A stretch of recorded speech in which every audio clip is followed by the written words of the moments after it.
Merci beaucoup, madame, pour la question. Il est d'abord, d'emblée, il faut retenir que les États sont des monstres forts. Ils n'ont pas d'amis, ils n'ont que des intérêts à défendre. C'est-à-dire, le Rwanda est un pays qu'on appelle les corridors de l'Afrique centrale. Il y a beaucoup de produits, des matières premières qui passent par ce pays vers l'Afrique de l'Est. Donc il y a les marchandises qui passent, qui viennent de Kenya, qui passent Mombasa, qui passent par le Rwanda. Donc ça c'est de deux.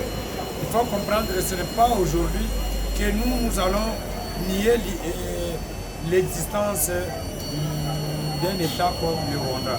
Le Rwanda est un pays voisin et personne, je te dis, ne déplacera pas le Rwanda pour l'amener ailleurs.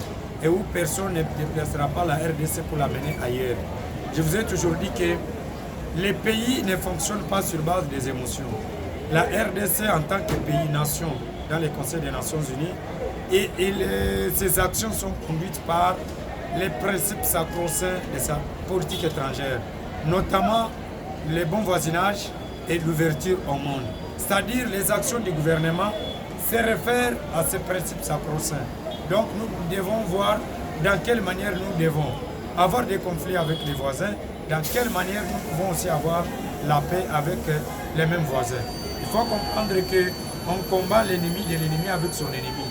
Les Rwandais, oui, bien sûr, il y a eu ce qu'il y a eu, les voix se sont soulevées de gauche à droite au sein du Conseil de sécurité des Nations Unies et le président a tonné, le président Félix Tshisekedi a tonné pour que le peuple congolais, à travers les institutions de la République, le gouvernement et la présidence de la République, le Parlement, soient entendus.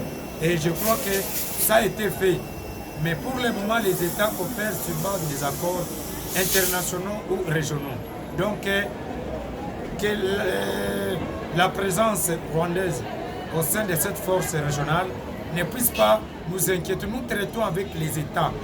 S'il y a eu certains compatriotes congolais, rwandais qui sont en mèche avec les mouvements rebelles, il est temps maintenant de se déconnecter, de se désolidariser de ces mouvements rebelles pour construire la paix, comprendre que les droits internationaux privés concernent les peuples du monde entier.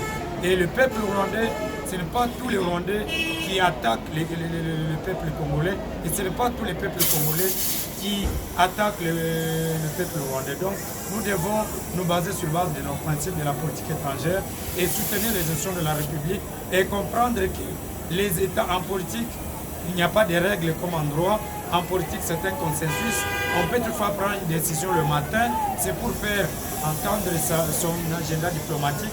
Et le soir, lorsqu'on trouve que les intérêts sont sécurisés et les États reviennent à la même table pour la négociation, ce n'est pas pour rien qu'il y a cette discipline qu'on appelle les relations internationales, la négociation.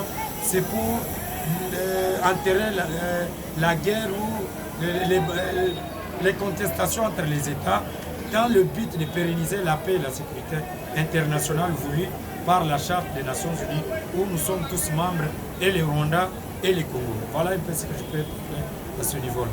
Molière Télévision vous dit merci, M. Ousni. C'est moi qui vous remercie pour la considération à chaque fois qu'il y a des sujets qui touchent les questions d'État, les questions internationales, vous faites appel à moi.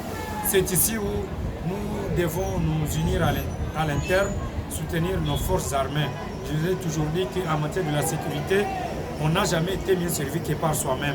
Nous n'allons pas compter sur les efforts de nos alliés qui viennent.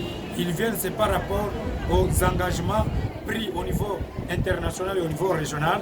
Et la Charte même des Nations Unies veut à ce que les États puissent résoudre leurs problèmes pacifiquement parmi les moyens diplomatiques que l'ONU utilise. C'est une bonne chose qu'on puisse mettre hors état de nuire. C'est les voyous qui menacent la sécurité de la RDC. Il ne s'agit pas uniquement de la sécurité du Congo, mais la sécurité collective pour tous les États de la sous-région, parce que nous ne pouvons pas être enfermés, nous sommes un pays semi-enclavé, nous devons savoir adapter notre diplomatie face aux secousses géopolitiques de la sous-région. C'est moi qui vous remercie. Merci beaucoup. Merci.